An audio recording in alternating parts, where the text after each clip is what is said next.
চলে যান বন্ধু।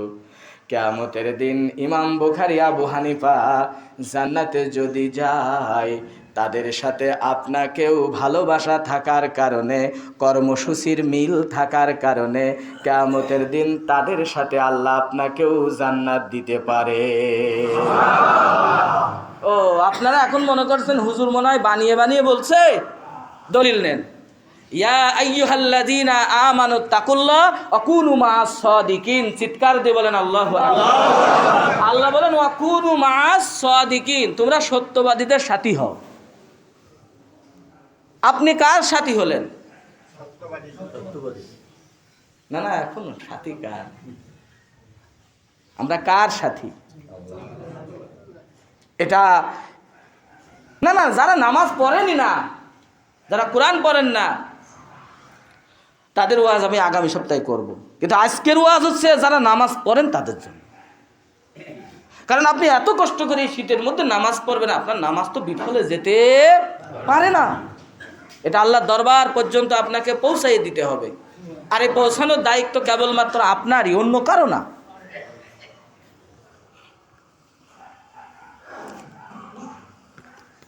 আপনারা বিশ্বাস করেন আর না করেন, কোরআনের সাথে যে থাকবে তার প্রতিও আমাদের ভালোবাসা বেড়ে যাবে। ঠিক না বে ঠিক? আমাকে আপনারা সবাই ঘৃণা করেন। আমার বাড়িতে কে কে দাওয়াত খেয়েছেন? আমার বাড়ি চেনেন? তারপরেও যদি এই মসজিদের ভিতরে অথবা বাহিরে এই ইমাম সাহেব ক্ষুদ্র মানুষ, এর বিরুদ্ধে যদি কেউ কোনো অন্যায় কোনো কিছু বলে, এখানে আমার পিছনে যারা নামাজ পড়ে আমার বাড়িতে না যেয়ে থাকতে পারে, কিন্তু কোরআনকে ভালোবাসে, হুজুর কোরআনের কথা বলে, এই মহব্বতে প্রতিশোধ না নিয়ে সে বাড়ি যাবে না। কি ভাই, প্রতিশোধ নেবে না? তাহলে আমি তো আপনার কেউ না। এই ভালোবাসা কোথা থেকে আসলো? ওই যে কোরআন থেকে এসেছে। কি থেকে?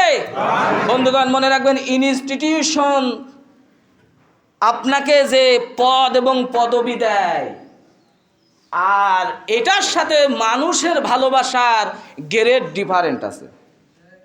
আপনি এসপি, আপনার একটা পদ আছে।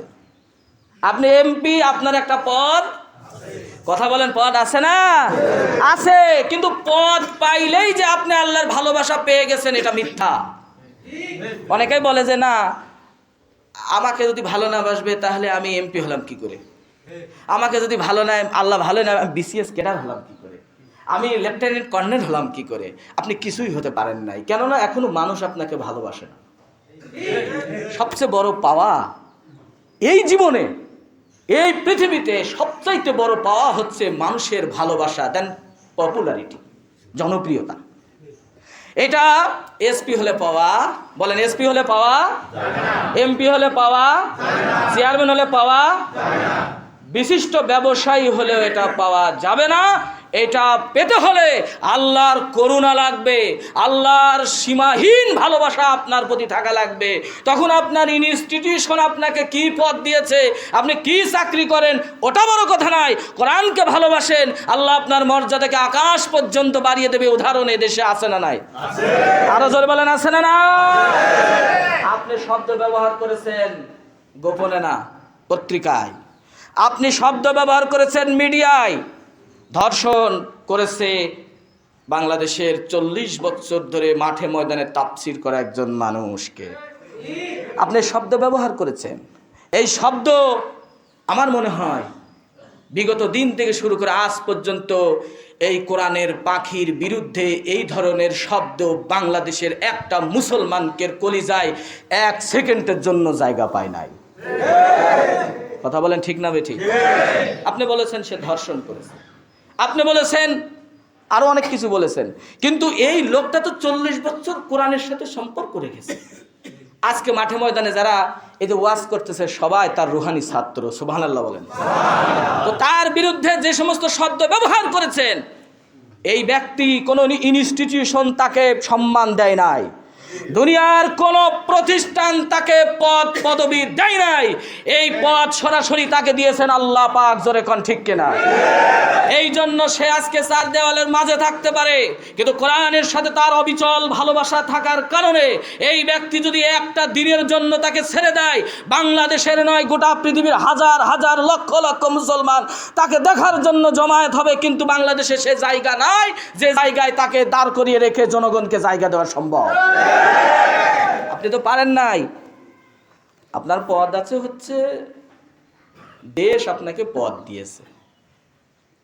আরেকটি কথা বলে রাখি, বঙ্গবন্ধু শেখ মুজিবুর রহমান এই ব্যক্তির সম্মানটা, এই ব্যক্তিকে ভালোবাসতেন স্বয়ং আল্লাহ পাক। কেন জানেন? একজন মানুষের জান্নাতে যাওয়ার জন্য আজীবন আমল করে লাভ নাই। বলছি না যে তাই বলে আজকে আপনারা আমল ছেড়ে দেন, এটা আবার আপনারা ভুল ব্যাখ্যা নিয়েন না। মৃত্যুর আগে এমন একটা কাজ আপনি করবেন, এর আগে অসংখ্যবার বলেছি, এমন একটা কাজ করবেন যে কাজের বিনিময়ে আল্লাহ পাক আপনার জীবনের গুনাহ মাফ করে দেবে। সুবহানাল্লাহ। আবার আপনি আজীবন তাহাজ্জুদ করছেন, মৃত্যুর আগে এমন একটা কাজ করবেন, সেই কাজে আল্লাহ পাক এত আপনার প্রতি রেগে যাবে যে আপনার জন্য জান্নাত হারাম করে দেবে। তাহলে আপনার এক সেকেন্ডের ইবাদতেরও কিন্তু একটা দাম আছে, যদি সেটা পূর্ণাঙ্গ ভক্তি শ্রদ্ধা ভালোবাসার সাথে আল্লাহর দরবারে সেটা মঞ্জুর হয়। এজন্য আমি বলেছিলাম অবতাগু ইলাইহিল ওসিলা। আল্লাহ কোরআনে বলেন তোমরা ওসিলা তালাশ করো। কার কোন ওসিলায় আমি যেন আল্লাহ কিয়ামতের দিন তাকে মাফ করে জান্নাতে দিতে পারি। বঙ্গবন্ধু শেখ মুজিবুর রহমান এ মানুষ বাংলাদেশে আর দ্বিতীয়বার জন্ম নেবে কিনা আমি জানি না। তার জীবনে আমি বেশ কয়েকবার পড়েছি। এরপরে তার আরো অসংখ্য রাজনৈতিক জীবন আমি পড়েছি। আমি শেখ হাসিনারও জীবন, আত্মজীবনীমূলক যে সমস্ত যা আছে আমি শেখ হাসিনার এগুলো পড়ছি, অনেকগুলো আমার কাছে কোট আছে। বন্ধুগণ, শেখ মুজিবুর রহমান ইসলামিক ফাউন্ডেশন গঠন করে গিয়েছিলেন, লক্ষ লক্ষ কিতাব সেখান থেকে প্রকাশিত হচ্ছে। মানুষ সেই ইসলামিক ফাউন্ডেশনের কিতাব পড়ে নিজেদেরকে জ্ঞানী বানাচ্ছেন, নিজেদেরকে আত্মশুদ্ধির পথে নিয়ে যাচ্ছেন এবং অনেক জ্ঞান আরোহণ করছেন। এবং বাংলাদেশের আগেও আমি বলেছি, হাজার হাজার মসজিদে, লক্ষ লক্ষ মসজিদে বঙ্গবন্ধু শেখ মুজিবুর রহমানের কারণে ছোট্ট ছোট্ট মাসুমরা সূরা ফাতিহা শিখতে পারছে। সুবহানাল্লাহ বলেন। এটা বঙ্গবন্ধুর অবদান, এই ইসলাম ফাউন্ডেশন বঙ্গবন্ধুর অবদান। কিন্তু বঙ্গবন্ধুর সব ভাষণ আপনারা শুনতেছেন, আর কিছু ভাষণ আমি ফেসবুকে দেখলাম ভাইরাল হয়েছে, যারা নেটের সাথে আছেন, যে আমি তোমাদেরকে চরিত্রবান করতে চাই, আমি চাই তোমরা সুদমুক্ত হও, ঘুষ মুক্ত হও। বঙ্গবন্ধুর সেই সোনার বাংলা গড়ার যে নিয়ত ছিল সেটা কোরআনের সাথে অনেকটাই মিলে যায়, যদিও সব মেলে না কিন্তু কিছু কিছু মিলে যায়। সেই জায়গা আজকে বঙ্গবন্ধুর উত্তরসূরিরা নেই, যার কারণেই শুধুমাত্র একটা ব্যক্তিকেই কিয়ামত পর্যন্ত এদেশের মানুষ মনে রাখবে। কেননা সে শুধু পদ পায় নাই, তার মধ্যে সততা থাকার কারণে, কিছু কোরআনের জ্ঞান থাকার কারণে আল্লাহ তার আকাশ পর্যন্ত জনপ্রিয়তা দান করেছেন। ঠিক কিনা বলেন? বন্ধুগণ, এরপরে মাওলানা বাংলাদেশে যারা আছেন তারা কোরআনের প্রতি সম্পর্ক রেখেছেন। এই সম্পর্কের কারণে কে আপনার আত্মীয়, কে আপনার ভাই, কে আপনার বাবা, এটা দেখার কোনো সুযোগ নেই। কারণ যারা কোরআনকে ভালোবাসে তাদের দাম কে বাড়িয়ে দেবেন? আরো জোরে বলেন, আল্লাহ পাক বাড়িয়ে দেবেন। সুতরাং আমার আজকের আলোচনার মূল বিষয় হচ্ছে কিতাবুন আনজালনাহু ইলাইক। কিতাব নাজিল করেছেন কে? এই কিতাবের সম্মান কে দিয়েছেন? আল্লাহ পাক। এই কিতাব যারা মানবে তাদের সম্মান, তাদের মর্যাদা দুনিয়ার সব মানুষ নষ্ট করতে চাবে, তাদেরকে মাটির সাথে মিশিয়ে দিতে চাইবে, কিন্তু পারবে না। কারণ তাদের মর্যাদা আরও আল্লাহ পাক অনেক অংশে বাড়িয়ে দেবেন এবং মানুষ তাকে কিয়ামত পর্যন্ত ভালোবাসতেই থাকবে। বন্ধুগণ, তো এই জন্য আসুন আমরাও এই কোরআনের শিক্ষা আমাদের জীবনে বাস্তবায়ন করি, ইনশাআল্লাহ বলেন। সবাই বলেন ইনশাআল্লাহ। আপনারা অবশ্যই দাড়ি, টুপি, নামাজি, কোরআনি যারা আছেন তারা আপনারা একটু হিসাব করে কথা বলেন, আপনারা একটু হিসাব করে স্লোগান দেন। আমি খুব দুঃখ পেয়েছি, মামুনুল হকের গালে গালে জুতা মারো তালে তালে। কোনো হিন্দু এ মিছিল করে নাই, এ মিছিল মুসলমানের সন্তান করেছে। কোনো দাড়িওয়ালা লোকের মুখে যখন জুতা মারার কথা বলে তখন আমার এত খারাপ লাগে, এত কষ্ট লাগে যে ওই দাড়ি আমার নবী বিশ্ব নবীর মুখেও ছিল। সুতরাং যারা প্রকারান্তরে বলেছে মামুনুল হকের গালে গালে জুতা মারো তালে তালে, তারা আমার নবী থাকলেও নবীর বিরুদ্ধে একই স্লোগান দিত। আপনারা ঈমান নষ্ট করবেন না, আপনারা ঈমানকে যাতে বাঁচিয়ে রেখে কাফনের জড়ায় কবরে যাওয়া যায় সেই ব্যবস্থা আপনাকে রাখতে হবে ভাই। বর্তমান হাজার সমস্যা, আপনি এত সমস্যার মাঝে যাবেন না। আপনি শুধু কথা বলার সময় দেখবেন আমার কথাটা ইসলামের পক্ষে যাচ্ছে না বিপক্ষে যাচ্ছে, এটা খেয়াল রাখবেন। আপনি কাউকে জ্ঞান দিচ্ছেন, জ্ঞান দেওয়ার সময় লক্ষ্য রাখবেন আমার এই জ্ঞানটা ইসলামের পক্ষে না বিপক্ষে যাচ্ছে। আপনি বড় ব্যবসায়ী, এটা আল্লাহর দরকার নাই, আপনাকেও এই বড় ব্যবসায়ীর পরিচয় জান্নাতে নিতে পারবে না। আপনি বড় রাজনীতিবিদ, আপনাকে আল্লাহ জান্নাত দেবেও না এই পরিচয়ে। বরং রাজনীতি করতে গিয়ে, ব্যবসা করতে গিয়ে, চাকরি করতে গিয়ে, ইমামতি করতে গিয়ে শুধু সেরা হলেই চলবে না। আপনি সেরা পদ পাওয়ার রাজনীতি করলে হবে না, আপনাকে সেরা মানুষ হওয়ার রাজনীতি করতে হবে। কথা বলে ঠিক না ঠিক?